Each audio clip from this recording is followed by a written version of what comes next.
Hello বন্ধুরা, এই দেখো বাচ্চার শরীর খারাপ হলে যে মা বাবার পর দিয়ে কী যায়, বিশেষ করে মায়ের ওপর দিয়ে, তারপরে বাবারও কষ্ট হয়। মানে বাবার পর দিয়ে যে কী যায় কল্পনার বাইরে। দিব্যি ছিল ছেলেটা, হঠাৎ করে অসুস্থ হয়ে গেল। স্কুলে যাচ্ছিল সেই মানুষটা, দেখো আজকে স্কুলে যাব ঘুম থেকে উঠে কিন্তু শরীর খারাপ অবস্থায় বলেছে যে স্কুলে যাব মা। যাই হোক, তারপরে দেখো রান্না তো করতেই হবে, এদিকে আমি রান্না করতে চলে এসেছি। কিছু বলার নেই, মানে বলতে গিয়েও মনে হয় না, সত্যি দুর্বল লাগে। নিজেরও ওর শরীর খারাপ হলে মনে হয় আমি দুর্বল হয়ে পড়ছি। এদিকে আমি শাক ভাজা বসিয়েছি, ও ভেন্ডি ভাজা বসিয়েছিলাম ওর জন্য, কারণ ও ভেন্ডি ভাজা খেতে ভালোবাসে। কিন্তু বিশ্বাস করো বন্ধুরা, ভেন্ডি ভাজা ও একটুও মুখে নেয়নি, খাইনি, কারণ শরীর খারাপ হলে তো সবাই খেতে চায় না কিচ্ছু।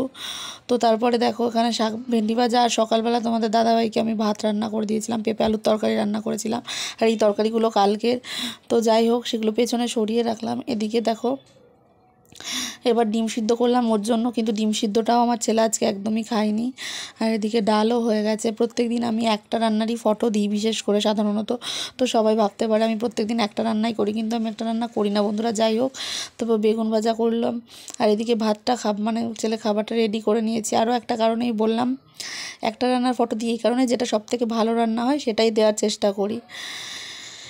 আর মাছ গেলে অবশ্যই মাছ রাখবো। তোমাদের দাদাভাই অর্ধেক দিন সত্যি কথা বাজারে যেতে পারে না, কারণ সকালবেলা তাড়াতাড়ি ওকে মার্কেটে যেতে হয় 9টার মধ্যে। তো আমি তাড়াতাড়ি রান্না করছিলাম, 2টো কড়াই বসিয়েছিলাম, আবার এরপরে আবারও ভাত রান্না করতে হবে।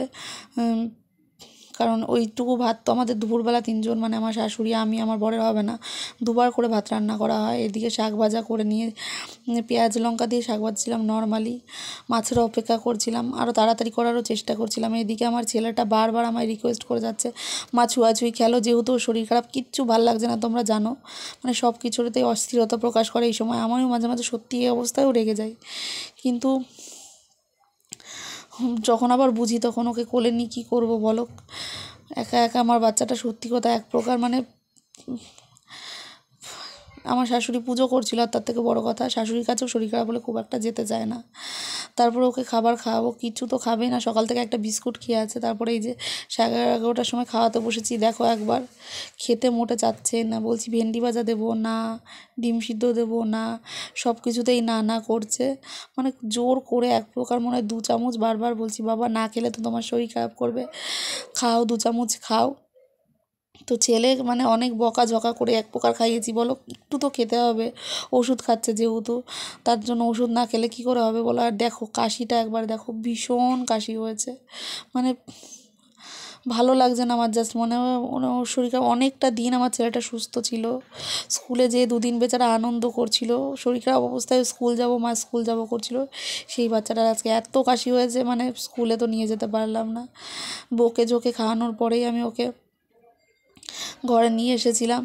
যাই হোক, সত্যি কথা বলি, শরীর খারাপ না হোক, শরীর খারাপ সব বাচ্চার থেকে দূরে থাক, শরীর খারাপ হলে সহ্য করা যায় না। তো তোমাদের দাদাভাইও তো মার্কেটে চলে গেছে একা একা, ও যে মানে ওই যে বললাম শাশুড়ির কাছে সত্যি যেতে চায় না শরীর খারাপ হলে, বিশেষ করে মাকে, মানে ওর বাবার কাছেও যেতে চায় না, যেতে চায় শুধু মায়ের কাছে, মানে মা নিয়ে ওকে বসে থাকবে। তো তারপরে এই যে ওকে ঘুম পাড়ানোর চেষ্টা করছিলাম, ঘুম পাড়িয়ে ওকে ভাতটা বসাবো, তার জন্য ওকে ঘুম পাড়াতে নিয়ে এসেছিলাম। আর দেখো ফোনে আলোটা হয়তো চোখে পড়েছিল, তার জন্য সরাচ্ছিল, তা কিছুক্ষণের মধ্যেও ঘুমিয়ে পড়েছিল। আমি ওকে অনেকক্ষণ নিয়ে বুকের মধ্যে বসেছিলাম। আমার বাচ্চারা তাড়াতাড়ি সুস্থ হয়ে যায়, তোমরা প্লিজ একটুখানি প্রে করে দিও। টাটা।